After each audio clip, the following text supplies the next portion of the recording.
الرسل فحق وعيد أفعينا بالخلق الأول بل هم في لبس من خلق جديد. قال الله تبارك وتعالى في القرآن الكريم وما خلقت الجن والإنس إلا ليعبدون.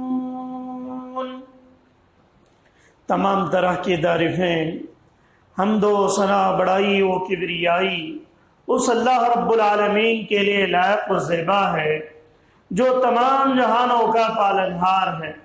اس اللہ رب العالمین کا لاکھ لاکھ شکر احسان ہے کہ اللہ تبارک و تعالیٰ نے ہم امت محمدیہ کے دھڑکتے دلوں کو اسلام جیسی انمول نعمت اللہ نے عطا فرمائی۔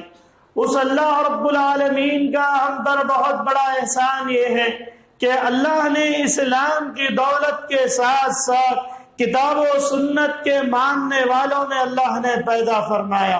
اللہ سے دعا کریں کہ اللہ رب العالمین مرتے دم تک اسی پر ثابت قدم رہنے کی توفیق عطا فرمائے۔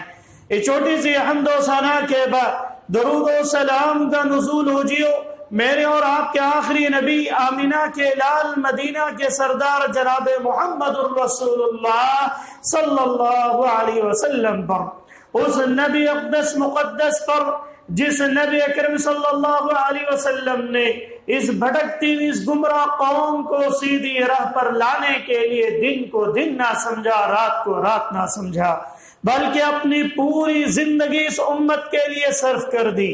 اس نبی پر درود و سلام کا نزول ہو جیو جس نبی نے انسانیت کو یہ تعلیم دی کہ انسان اس دنیا میں کس لیے پیدا کیا گیا، انسان اس دنیا میں لائے جانے کا کیا مقصد ہے انسان کو۔ اس نبی نے ہر ایک بات کو کتاب و سنت کے اندر واضح کر دیا۔ اس نبی پر درود و سلام کا نزول ہو جیو۔ اللہم صلی علی محمد وعلی آل محمد کما صلیت علی ابراہیم وعلی آل ابراہیم انک حمید مجید۔ اللہم بارک علی محمد وعلی آل محمد کما بارکت علی ابراہیم وعلی آل ابراہیم انک حمید مجید۔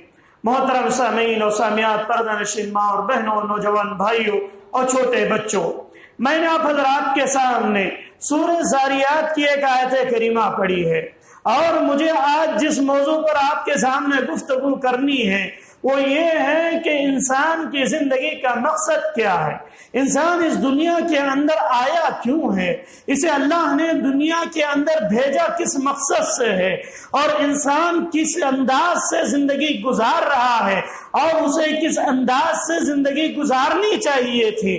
اللہ تعالیٰ انسانوں سے کس چیز کا مطالبہ کرتا ہے، اللہ تعالیٰ جو ہمیں مجھے اور آپ کو جو زندگیاں دیا ہے وہ زندگیوں کا کیا مقصد ہے۔ اللہ نے دنیا کے اندر کئی مخلوقات کو پیدا کیا، دنیا کے اندر ہزاروں نہیں لاکھوں کی تعداد میں مخلوقات ہیں، ایک ایک جنس میں لاکھوں کی تعداد میں قسمیں نکلتی چلی جاتی۔ آپ دیکھیں اللہ نے جتنی مخلوقات پیدا کی ہیں ان مخلوقات میں سے ایسی مخلوقات جو کبھی ہماری آنکھوں نے نہ دیکھا ہوگا۔ مچھلی کی قسمیں کتنی ہیں، اللہ کی قسم ہے کہ کتاب لکھنے والے چاہے وہ فلکیات کے ماہر ہوں، چاہے وہ سمندروں کا علم رکھنے والے ہوں، چاہے وہ جانوروں پر انہوں نے بہت بڑی ڈگریاں حاصل کر لی ہوں، وہ لوگ آج تک اس کو بتا نہیں پائے کہ مچھلیوں کی کتنی قسمیں ہوا کرتی ہیں۔ اور اللہ نے جانوروں کے تعلق سے اتنی چیزیں بیان کی کہ ہم نے اتنی مخلوقات پیدا کی جس کو تم گن بھی نہیں سکتے ہو۔ اسی لیے اللہ تعالیٰ سورہ رحمان میں بار بار کیا کہتا ہے، فَبِأَيِّ آلَاءِ رَبِّكُمَا تُكَذِّبَانِ فَبِأَيِّ آلَاءِ رَبِّكُمَا تُكَذِّبَانِ، تم رب کی کن کن نعمتوں کو جھٹلاؤ گے، تم رب کی کن کن نعمتوں کا انکار کرو گے، تم کبھی رب کی نعمتوں کا انکار نہیں کر سکتے۔ اللہ نے اتنی مخلوقات میں سے ہم اور آپ ایک حضرت انسان بھی ایک مخلوق، حضرت انسان بھی ایک مخلوق ہے، اور حضرت انسان کو ایک مخلوق بنانے کے بعد اللہ نے اس میں کتنی قسمیں پیدا کر دی۔ ہر ملک کا انسان الگ، اس کا چہرہ مہرہ الگ، اس کا اٹھنا بیٹھنا الگ، اس کی زبان الگ، اس کی سوچ الگ، اس کی فکر الگ۔ آپ تعجب کریں گے، اللہ قرآن میں کہتا ہے کہ ہم نے زبانوں کو چینج کر دیا، لسان مختلفہ، ہم نے مختلف زبانیں پیدا کی۔ انسان ایک علاقہ 10 کلومیٹر کے بعد دوسرا اگر قریہ آ جائے تو اس کے بات کرنے کا انداز الگ ہو جاتا، اور پھر اس کے بعد جب تیسرا علاقہ آ جائے تو اس کے گفتگو کا انداز الگ ہو جاتا ہے۔ دنیا کے اندر ایسے کتنے مخلوقات ایسی ہیں جو انسان ہیں لیکن ان کے لہجے الگ ہیں، ان کے رنگ نسل الگ ہے، ان کے خاندان الگ ہیں، ان کے اٹھنا بیٹھنا الگ ہے، اور ان کے کھانے پینے تک الگ ہیں، ان کے جسموں سے نکلنے والی خوشبو تک الگ ہے۔ اللہ کیا کہتا ہے کہ ہم نے تمہارے اندر جو چیزیں رکھی ہیں اگر تم اسی میں غور و فکر کر لو، اللہ کے قسم ہے تم اللہ کی عبادت میں لگ جاؤ گے، غیر اللہ کی بات سے بچ جاؤ، اللہ کی عبادت سے کبھی تم دور نہیں ہو۔ اسی لیے اللہ تعالیٰ سورہ غاشیہ کے اندر کیا کہتا ہے؟ افلا ينظرون الى الابل كيف خلقت والى السماء كيف رفعت والى الجبال كيف نصبت والى الارض كيف سطحت فذكر انما انت مذكر لست عليهم بمسيطر الا من تولى وكفر فيعذبه الله العذاب الاكبر ان الينا ايابهم ثم ان علينا حسابهم۔ اللہ کہتا ہے کہ تم نہیں دیکھتے کہ افلا ينظرون الى الابل، کہ ہم نے اونٹوں کو کیسے پیدا کیا؟ اللہ، اور پھر اللہ کہتا ہے کہ ہم نے اونٹ کو کیسے پیدا کیا؟ اونٹ کی کوہان آپ نے دیکھی ہوگی، اللہ کہتا ہے کہ ہم نے اسے اتنے بے ترتیب سے انداز سے پیدا کیا، اس طرح کا دنیا میں کوئی نہیں بنا سکتا ہے۔ پھر آگے کہتا ہے وَإِلَى الْأَرْضِ كَيْفَ رُفِعَتْ، ہم نے آپ آسمان کو دیکھے، وَإِلَى السَّمَاءِ كَيْفَ رُفِعَتْ، ہم نے آسمان کو کیسے بلند کیا، ہم نے آسمان کو کتنی بلندی پر رکھا۔ یہ سب اللہ رب العالمین کی طرف نشانیاں بتلاتی ہیں۔ اللہ کہتا ہے کہ ان تمام چیزوں پر اگر غور و فکر کرنے لگو گے، اپنی زندگی کا مقصد سمجھ لو گے، اپنے دنیا میں آنے کا مقصد سمجھ جاؤ گے، اور میں تعجب کرو گے کہ تم اللہ نے اتنی مخلوقات میں سے ہر ایک کے جسم سے نکلنے والی خوشبو تک کو الگ کر دیا۔ جو لوگ حج و عمرہ کر کے آئے وہ لوگ جانتے ہیں کہ طواف کے دوران جب ایک دوسرے سے مل کر طواف کرتے ہوئے نظر آتے ہیں، جب آپس میں ایک کنٹری والا دوسرے کنٹری سے ملتا ہے تو ہمارے جسم کی خوشبو الگ ہوتی ہے، امریکن کی جسم کی خوشبو الگ ہوتی ہے۔ اسی لیے کیا کرتے ہیں، طب والوں کا یہ کہنا ہوتا ہے کہ سعودی عرب میں چاہے عمرے کے لیے جائیں چاہے حج کے لیے جائیں، سب سے پہلے ٹیکا لگا دیا جاتا ہے تاکہ دوسروں کے جسم کی خوشبو کی وجہ سے ان کی بیماریاں تمہارے تک شامل نہ ہو جائیں۔ دیکھیے اللہ نے کتنی بڑی بڑی چیزیں، یہ جو انسان کی جو روحیں ہوتی ہیں اللہ نے اس کا بھی مختلف انداز سے پیش کیا کہ ہم نے اس کو بھی چینج کر دیا، اور جو انسان کا یہ جو انگوٹھا ہوتا ہے اس کے جو روحیں ہوتی ہیں، اس کے جو اعضاء ہوا کرتے ہیں، اس کے پوری دنیا کے اندر ایک انسان کا دوسرے انسان کو کبھی نہیں مل سکتا۔ اللہ رب العالمین یہ تمام چیزیں اس لیے پیش کرتا ہے کہ ہم نے حضرت انسان، ہم نے دنیا میں بنائے بہت کچھ ہے، لیکن ہم نے کسی سے بھی عبادت کا مطالبہ نہیں کیا، ہم نے کسی سے بھی اپنی عبادت کا مطالبہ نہیں کیا، بلکہ تمہیں پیدا کرنے کے بعد، انسان کو پیدا کرنے کے بعد اللہ نے ایک چیز کا مطالبہ کیا۔ وہ کس چیز کا مطالبہ ہے؟ زندگی کے مقصد کا مطالبہ یہ ہے کہ انسان اللہ کی عبادت میں لگ جائے، اللہ کی عبادت کی طرف لگ جائے۔ انسان اللہ کی عبادت کے لیے ہی پیدا کیا گیا، ورنہ دوسرا کوئی مقصد نہیں ہے۔ ورنہ دنیا کے اندر کئی چیزیں اللہ نے پیدا کر دی، لیکن ان کا مقصد یہ نہیں بیان کیا کہ تم میری عبادت کرو، تم میری عبادت کرو، تم میری عبادت کرو۔ آپ دیکھیں گے قرآن کریم جو نازل ہوا، قرآن کریم کے نازل کرنے سے پہلے اللہ رب العالمین نے اس قرآن کی ذمہ داری کس پہ دینی چاہیے؟ اللہ کہتا ہے اِنَّا عَرَضْنَا الْأَمَانَةَ عَلَى السَّمَاوَاتِ وَالْأَرْضِ، پھر آگے اللہ تعالیٰ کہتا ہے کہ لَوْ أَنزَلْنَا عَلَى السَّمَاءِ، ہم نے اس قرآن کو کبھی پہاڑوں پر نازل کیا، کبھی ہم نے آسمانوں سے، کبھی کسی اور سے، ہم نے پہاڑوں سے پوچھا کہ کیا تم اس ذمہ داری کو اٹھا سکتے ہو؟ کیا تم اس قرآن کی تعلیمات کو، اللہ کی عبادت کر سکتے ہو؟ ان پہاڑوں نے کہا کہ ہم جو ان چیزوں کو اٹھانے کی سکت نہیں رکھتے، ہمارے اندر اتنی طاقت نہیں ہے کہ ہم تیرے فرمودات کے مطابق چل سکیں, تیری عبادت کر سکیں. لیکن اللہ کہتا ہے جب ہم نے قرآن کو انسان پر دیکھا, انسان سے مطالبہ کیا کیا تم میری عبادت کے لیے تیار ہو, حضرت انسان فوراً تیار ہو گیا اور کیا عہد کرنے لگا, الست بربکم قالوا بلا شہدنا. اللہ نے پوچھا کیا میں تمہارا رب نہیں ہوں؟ تو لوگوں نے پوچھا کہ بلا شہدنا, کیوں نہیں اے اللہ, ہم گواہی دیتے ہیں کہ تو ہی ہمارا رب, ہم پوری زندگی تیری عبادت کے لیے گزاریں گے. ہر ایک نے اللہ سے یہ وعدہ کیا, لیکن اس وعدے کو الستو کا جو وعدہ ہے اس وعدے کو میں اور آپ بھلا چکے ہیں. ابھی رمضان کا مہینہ قریب آ رہا ہے تو ہمیں آج ہی سے اس بات کو سمجھ جائے کہ ہماری زندگی کا مقصد عبادت, دوسری چیزیں ضروریات ہیں. دوسری چیزیں ضروریات ہیں کہ انسان کا کھانا پینا, کمانا, رہنا سہنا, زندگی گزارنا, لین دین کرنا, بزنس کرنا, یہ تمام چیزیں انسان کی ضروریات ہیں, مقصد نہیں ہے.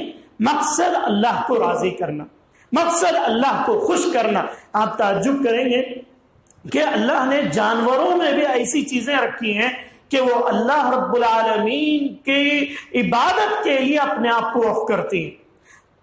آسٹریلیا کے اندر ایک شہر ہے سڈنی, اس کے اندر ایک درخت ایسا دیکھا گیا کہ وہ درخت ہمیشہ سجدے کی حالت میں رہتا ہے. تو ایک نیوز چینل نے اس بات کو ثابت کیا کہ کیا بات ہے کہ اس شہر میں, اس علاقے میں اس طرح کے کئی درخت ہیں, لیکن یہ درخت اس انداز سے جھکا ہوا ہے کہ وہ کہنے والا عیسائی یہ کہتا ہے کہ یہ درخت بھی اللہ کی عبادت کے لیے وہ ابھی تک اسی انداز سے جھکا ہوا ہے. اللہ تعالیٰ کہتا ہے کہ انسان تو انسان, جانور بھی جو جنہیں ہم نے عقل نہیں دی وہ بھی اللہ رب العالمین کی تسبیح بیان کرتے ہیں. وَيُسَبِّحُ الطَّيْرَ, اور پرندے, اللہ اکبر, اللہ کہتا ہے کہ پرندے بھی تسبیح بیان کرتے ہیں, پرندے بھی میری عبادت کرتے ہیں, لیکن تم ان کی عبادت کو نہیں سمجھ پاؤ گے, تم ان کی زبانوں کو تسلیم نہیں کر پاؤ گے. حضرت سلیمان علیہ السلام کی زندگی کو اگر مطالعہ کریں, حضرت سلیمان علیہ السلام کو اللہ نے ایسی بادشاہت, ایسی سلطنت دی تھی کہ وہ جانوروں کی زبان بھی سمجھتے تھے, پرندوں کی زبان بھی سمجھتے تھے. اور پرندے اللہ سے کیا مطالبہ کر رہے ہیں, پرندے اللہ کی کون سی عبادت کر رہے ہیں, اپنی زبان سے کون سی چیزیں نکال رہے ہیں, اس کو ابھی علم انہیں دیا گیا تھا. اور اللہ رب العالمین حضرت داؤد علیہ السلام کو بھی ایسی دولت دی تھی کہ اللہ نے اتنی پیاری آواز دی تھی, جب وہ اللہ کی تلاوت کرتے, اللہ کے لیے تسبیح و تحلیل کرتے تو پرندے اڑتے ہوئے پرندے ان کے سروں پر آ کر کھڑ جایا کرتے تھے, وہاں پر رک جایا کرتے اور ان کی عبادت کو, ان کے ذکر کو سننے میں مشغول ہو جاتے, ان کی عبادت کو سننے میں مشغول ہو جاتے تھے. اور پھر اللہ کہتا ہے کہ پرندے بھی تمہاری طرح عبادت کرتے ہیں, لیکن وہ لوگ اللہ کی نافرمانیاں نہیں کرتے. لیکن انسان ہے کہ اللہ کی نعمتوں کو تو لے لیتا ہے, استعمال تو کر لیتا ہے, لیکن اللہ کی نافرمانیاں کرتا ہے. اللہ کی عبادات کو مختصر انداز سے کر لیتا ہے کہ وقت ملا تو عبادت کر لیا, نہیں تو کوئی بات نہیں, ٹائم ملا تو پڑھ لیا, نہیں تو کوئی بات نہیں, وقت ملا تو دین پر عمل کر لیا, اگر دماغ نے کہا تو دین پر عمل کر لیا, اگر دماغ کے خلاف بات چلی گئی, اپنے نقصان کی بات آ گئی تو وہاں پر دین سے پلٹ جاتا ہے, پھر حرام خوری میں پڑ جاتا ہے, پھر شراب خوری میں پڑ جاتا ہے, نہ جانے انسان کیا سے کیا کرتا ہوا چلا جاتا ہے. آپ دیکھیں اللہ کی عبادت ایک ایسی چیز ہے کہ اگر انسان اللہ کی عبادت نہیں کرتا ہے تو یہ جانوروں تک کو, پرندوں تک کو ناپسند ہے. وہ حضرت سلیمان کا مشہور واقعہ, حضرت سلیمان علیہ السلام کے دور میں حضرت سلیمان اپنے دربار میں ہر پرندے کی حاضری لیا کرتے تھے, ہر جانور کی, ہر نسل کی حاضری ہوا کرتی تھی. ان کی مجلس میں, ان کے محل میں جتنے جانور تھے, جتنے چرند پرند تھے, ان سب کی حاضری ضروری تھی. حضرت سلیمان علیہ السلام ایک مرتبہ اپنے محفل میں دیکھا کہ کئی پرندے موجود ہیں, کئی نسل کے لوگ موجود ہیں, میرے آرڈر پر کئی لوگ حاضر ہو چکے ہیں, لیکن ایک پرندہ ایسا ہے جو میری محفل میں نہیں ہے, میری اجازت کے بغیر وہ میری محفل سے الگ ہو چکا ہے, وہ میری اجازت سے دور جا چکا ہے. حضرت سلیمان علیہ السلام نے کہا اگر وہ پرندہ, جس پرندے کا نام ہدہد تھا, جس پرندے کا نام ہدہد تھا، کہتے ہیں کہ اگر ہدہد پرندہ اگر کوئی اچھی خبر لے کر نہیں آیا، اگر کوئی صحیح عذر لے کر نہیں آیا تو میں اس کو قتل کر اس کو سزا دوں گا۔ حضرت سلیمان علیہ السلام نے جب ارادہ کر لیا تو پرندہ کچھ دیر بعد اس محفل میں لوٹ کر آیا۔ فمكث غیر بعید فقال حت بکثیر، کہ اللہ تعالیٰ کہتا ہے کہ وہ پرندہ کچھ دیر رکنے کے بعد جب لوٹ کر آیا، آنے کے بعد حضرت سلیمان علیہ السلام غصے کی حالت میں تھے۔ حضرت سلیمان نے پوچھا کہ کیا بات تھے، کہاں پر تھے آپ؟ اس پرندے نے ہدہد پرندے نے کہا کہ اے سلیمان، میں آپ کے پاس ایک ایسی چیز لے کر آیا ہوں، میں ایک ایسی خبر لے کر آیا ہوں کہ آپ مجھے معاف کر دیں گے۔ حضرت سلیمان علیہ السلام نے کہا کہ اگر وہ خبر واقعی اتنی اہم ہے کہ میں تمہیں معاف کر دوں تو ضرور معاف کر دوں گا۔ حضرت سلیمان علیہ السلام کے سامنے انہوں نے اس پرندے نے کہا کہ میں ملک سبا کے پاس گیا ہوا تھا، قوم سبا کی جو بادشاہ تھی، قوم سبا کی جو ملکہ تھی، میں وہاں سے ہو کر آ رہا ہوں۔ میں ملک سبا گیا تھا، قوم سبا گیا تھا، اور بیت المقدس میں حضرت سلیمان علیہ السلام وہ قوم سبا گیا ہوا ہے پرندہ، وہ کہتا ہے کہ میں نے وہاں پر دیکھا کہ ایک عورت ہے جو ملکہ بنی ہوئی ہے اور قوم سبا پر بادشاہت کر رہی ہے، قوم سبا پر بادشاہت کر رہی ہے اور لوگ اس کی عبادت کر رہے ہیں، نعوذ باللہ۔ دیکھیے پرندے تک کو اللہ نے اتنی عقل دی ہے کہ انسان عبادت اگر کرے بھی تو کس کی کرے؟ صرف اللہ رب العالمین۔ اس پرندے نے کیا پوائنٹ پیش کیا؟ کہا کہ میں نے ایسی بادشاہ، ایسی ملکہ کو دیکھا ہے قوم سبا پر کہ وہ لوگوں پر بادشاہت کر رہی ہے اور لوگ اس کی عبادت کر رہے ہیں، اللہ رب العالمین کی عبادت کو چھوڑ۔ حضرت سلیمان علیہ السلام نے جب یہ بات سنی تو حکم دیا گیا کہ جنوں کو حکم دیا گیا کہ کون سب سے پہلے ملک سبا کا تخت لے کر آ جائیں، ملک سبا کے ساتھ اس کا تخت بھی یہاں پر پیش کر دے۔ وہ پورا عفریت جو جن تھا، جنوں کے جو پورے نام تھے اس میں سے ایک جن تھا جس کا نام عفریت تھا، اس نے جو ہے کہا کہ میں آنکھ جھپکنے سے پہلے لے کر آ جاؤں گا۔ اور کئی لوگوں نے کئی انداز سے کہا، تو بات بتلانے مقصود یہ ہے کہ پرندوں تک کو اللہ نے اتنی عقل سلیم دی ہے کہ عبادت اگر ہوگی تو صرف اللہ کی ہوگی، غیر اللہ کی عبادت نہیں ہو سکتی ہے۔ تو انسان کو اللہ کی عبادت کے لیے اپنے آپ کو وقف کرنے کی ضرورت ہے، اپنے آپ کو لگانے کی ضرورت ہے۔ جب تک انسان اپنے آپ کو اللہ کے لیے وقف نہیں کرے گا، اللہ کی عبادت کو نہیں سمجھے گا کہ مجھے پیدا کیا ہی گیا اسی لیے۔ آج دیکھیں ایشیائی ممالک کے اندر ہم جو عبادتیں کر رہے ہیں وہ اپنی من مانی عبادتیں کرتے ہیں، ہمیں اگر وقت ملا تو کر لیتے، نہیں تو کوئی بات نہیں۔ یہ بالکل غلط نظریہ۔ اصل مقصد عبادت ہے، اگر عبادت ہم نہیں کر پائے اللہ رب العالمین کبھی ہماری زندگیوں میں خوشیاں نہیں دے گا۔ ابھی رمضان آنے والا ہے، ہم ابھی سے عہد کر لیں کہ انشاءاللہ اس رمضان میں ہم نے پچھلے رمضان کو بھی یوں ہی ضائع کر دیا، پچھلا رمضان بھی ہماری زندگیوں میں آیا لیکن وہ یوں ہی چلا گیا، نہیں معلوم کہ کس نے کتنا قرآن پڑھا، کتنی تسبیح و تحلیل کی، کتنی دین کی باتیں سیکھتے رہے، کتنی دین کو سمجھا۔ اور کئی لوگ ایسے جنہوں نے نمازیں تک نہیں ادا کی، لیکن اللہ سے دعا کریں کہ اللہ رب العالمین یہ جو رمضان آنے والا ہے وہ رمضان ہمارے لیے بابرکت رمضان بنائے، کوئی ایسے معاملات نہ ہونے پائے کہ انسان اس کی وجہ سے پریشان ہو جائے اور جو ہے کئی حالات بگڑنے نہ پائیں۔ اللہ سے دعا کریں کہ اللہ رب العالمین وہ حالات اس امت پر، وہ حالات پوری دنیا پر آنے سے حفاظت فرمائے۔ اللہم احفظنا من کل بلاء الدنیا وعذاب الآخرہ، اے اللہ تو ہماری حفاظت فرما، اے اللہ ہر بلا سے، اے اللہ ہر مصیبت سے، ہر بیماریوں سے، ہر طرح کی شر سے اللہ تو حفاظت فرما۔ کیونکہ پہلے جب اللہ رب العالمین نے میرے اور آپ کے لیے سہولتیں دی تھیں، دیکھیے اللہ رب العالمین کبھی سہولتیں دے کر آزماتا ہے، کبھی سہولتیں چھین کر آزماتا ہے۔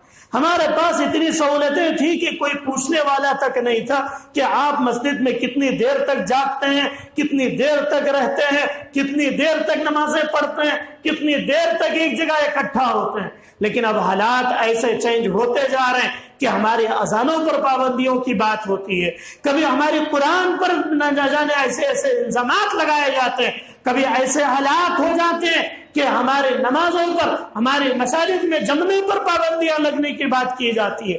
یہ سب کیوں ہے؟ یہ اللہ رب العالمین کی طرف سے اللہ کی عبادت ہم نے نہیں کی، اللہ کی عبادت کو ہم نے نہیں سمجھا، اپنی زندگی کے مقصد کو ہم نے نہیں سمجھا، جس کی وجہ سے اللہ رب العالمین ایسے حالات پیدا کرتا ہے.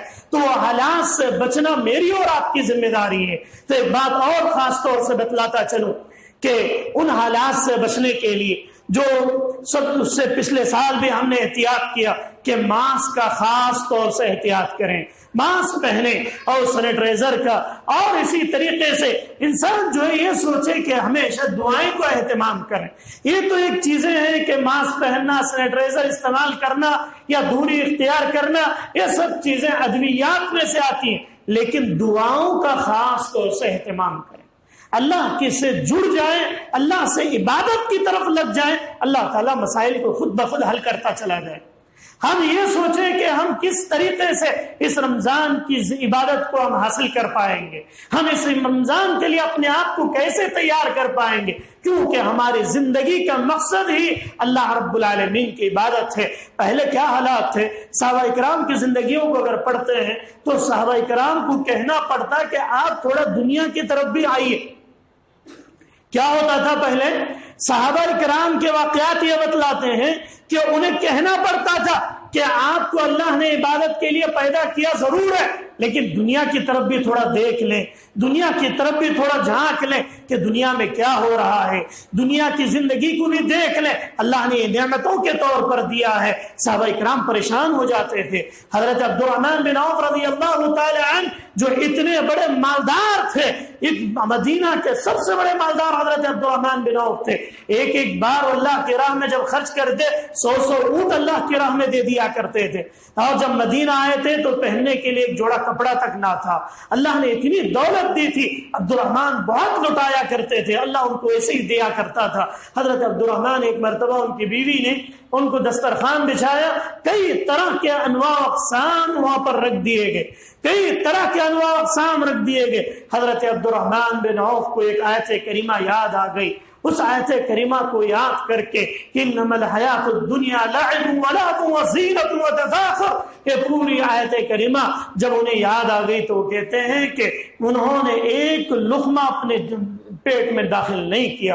وہ کہتے ہیں کہ اللہ نے آج مجھے اتنی دولت دی ہے، کل اللہ مجھ سے حساب لے گا تو میں کیا جواب دوں گا؟ میں اتنی عبادتیں کر پا رہا ہوں، میں اتنی نیکیاں کر پا رہا ہوں. یہ فکر صحابہ کرام، جبکہ اللہ نے ان کا نام لے کر کہا، مشکات کی روایت کہ عبد الرحمن آپ جنتی ہیں. اللہ کے نبی نے کیا کہا تھا کہ عبد الرحمن آپ جنتی ہیں، آج کے بعد اگر آپ ایک نیکی بھی نہیں کریں گے تب بھی جنت فکس ہے. ابو بکر کے لیے جنت فکس تھی، حضرت عمر کے لیے جنت. اللہ کے نبی نے نام لے لے کر کہا تھا آج کے بعد اگر آپ ایک نیکی بھی نہ کریں تب بھی آپ کے لیے جنت ہے. ایسے صحابہ پریشان ہو جایا کرتے تھے. تو ہم اور آپ کو کیسی زندگی گزارنی ہے؟ ہمیں اللہ کی عبادت کے لیے وقت نکالنے کی ضرورت ہے، اللہ کے سامنے رونے کی ضرورت ہے، اللہ کے سامنے گڑ گڑانے کی ضرورت ہے. اللہ رب العالمین کے سامنے جب آپ روئیں گے، گڑ گڑائیں گے، اس کی عبادت کے لیے وقت نکالیں گے، اللہ کی قسم ہے اللہ رب العالمین ایسے حالات پیدا کرے گا کہ اللہ رب العالمین ہماری زندگیوں میں بھی خوشیاں دے گا. بیماریوں سے، مصیبتوں سے، پریشانیوں سے آج پوری دنیا جو گھری ہوئی ہے، اللہ تعالیٰ ان تمام چیزوں سے اللہ رب العالمین نکال کر دور کر دے گا. اس لیے اللہم انی اعوذ بک من البرص والجنون والجذام ومن سیء الاسقام، ان دعاؤں کو خاص طور سے آپ جو ہے پڑھتے رہیں، اس کا ورد کرتے رہیں، کیونکہ یہ زندگیاں یہ ایسی زندگی ہیں اللہ رب العالمین اس زندگی کے ایک ایک لمحے کے بارے میں پوچھے گا. ہم سے سوال ہوگا کہ میں نے تجھے اتنی زندگی دی تھی، تو نے کیا کی؟ ہم پوری زندگی کا آدھا سے زیادہ وقت اللہ رب العالمین کی عبادت کے بجائے دنیا کمانے میں لگے ہوئے، دنیا کے پیچھے پڑے ہوئے. ہر شخص کو دنیا کی پریشانی، چاہے وہ عالم ہو، دوسرا ہو، بزنس مین ہو، چاہے کوئی بھی کیوں نہ ہو، کیوں پریشان ہے. پہلے سے حالات ایسے تھے کہ وہ لوگ اللہ کی عبادت کے لیے چٹانوں کی طرف چلے جاتے، پہاڑوں میں چلے جاتے. آپ تعجب کریں گے عیسائیوں نے کیا غلطی کی. یہودیوں اور عیسائیوں کا سب سے بڑا مسئلہ یہ ہوا کہ یہودی اللہ رب العالمین کی نافرمانی کیا کرتے، اللہ رب العالمین کے احکام کی خلاف ورزی کرتے تھے۔ عیسائی کیا کرتے تھے؟ عیسائی بہت زیادہ غلو کرتے تھے، عبادات میں اتنا غلو کرتے تھے کہ وہ ان کو اتنا خدشہ ہو گیا کہ اس دور کے بادشاہ ان کی عبادتوں کی وجہ سے پریشان ہو کر ان کے اوپر ظلم کیا کرتے کہ اتنا زیادہ عبادت کرتا ہے، اتنا زیادہ یہ اللہ کو پوچھتا ہے، اللہ کے سامنے روتا ہے، اس لیے ان پر ظلم ہوتا تھا۔ تو عیسائیوں نے کیا کیا؟ عیسائیوں نے یہ عہد کر لیا کہ ہم اس بادشاہ کے دور میں ہم جو ہے یہاں پر بستیوں میں نہیں رہیں گے، بلکہ کہاں چلے جائیں گے؟ جنگلوں میں چلے جائیں گے۔ وَرَهْبَانِيَّةً ابْتَدَعُوهَا مَا كَتَبْنَاهَا عَلَيْهِمْ، اللہ کہتا ہے کہ ان لوگوں نے رہبانیت اختیار کرنے کے لیے، اللہ کی عبادت کرنے کے لیے پہاڑوں پر چلے گئے، اللہ کی عبادت کرنے کے لیے جنگلوں کے پاس چلے گئے اور وہاں پر جا کر اللہ کی عبادت میں لگ گئے۔ اللہ نے کہا کہ تم عبادت اچھے مقصد سے گئے، لیکن اللہ کی عبادت بھی ضروری ہے اور دنیا کی ضروریات بھی ضروری۔ پہلے حالات ایسے تھے کہ وہ لوگ پوری زندگی اسی میں لگا دیا، تب جا کر راہب بن گئے۔ عیسائی جو ہوتے ہیں، راہب جو ہوتے ہیں، ان کا کیا ہے اصل مقصد؟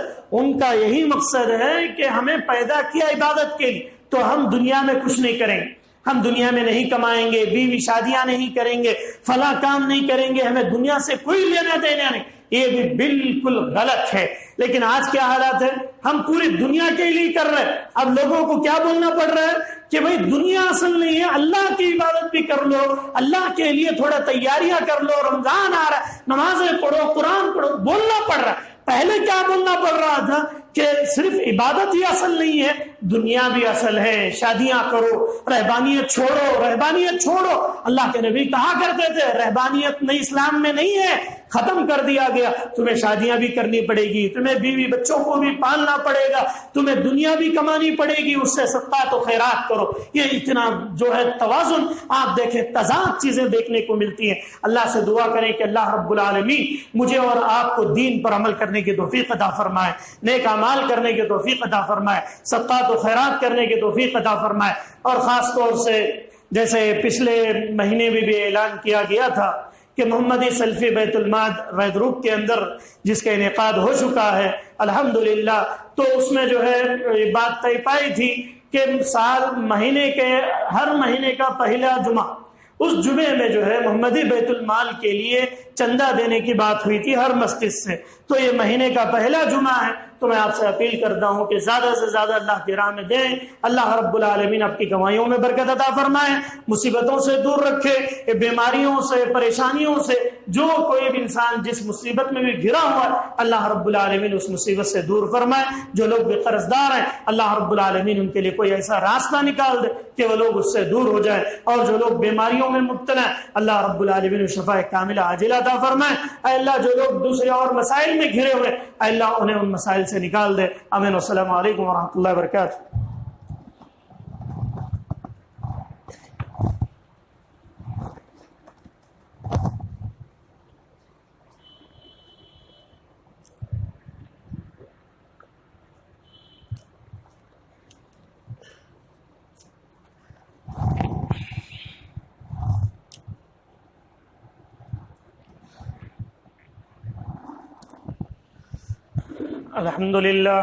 الحمد لله نحمده ونستعينه ونستغفره ونؤمن به ونتوكل عليه ونعوذ بالله من شرور أنفسنا ومن سيئات أعمالنا من يهده الله فلا مضل له ومن يضلل فلا هادي له وأشهد أن لا إله إلا الله وأشهد أن محمدا عبده ورسوله أما بعد أعوذ بالله من الشيطان الرجيم بسم الله الرحمن الرحيم إن الله يأمر بالعدل والإحسان وإيتاء ذي القربى وينهى عن الفحشاء والمنكر والبغي يعظكم لعلكم تذكرون اذكروا الله يذكركم وادعوه يستجب لكم ولذكر الله تعالى أعلى جل وأتم وأكبر.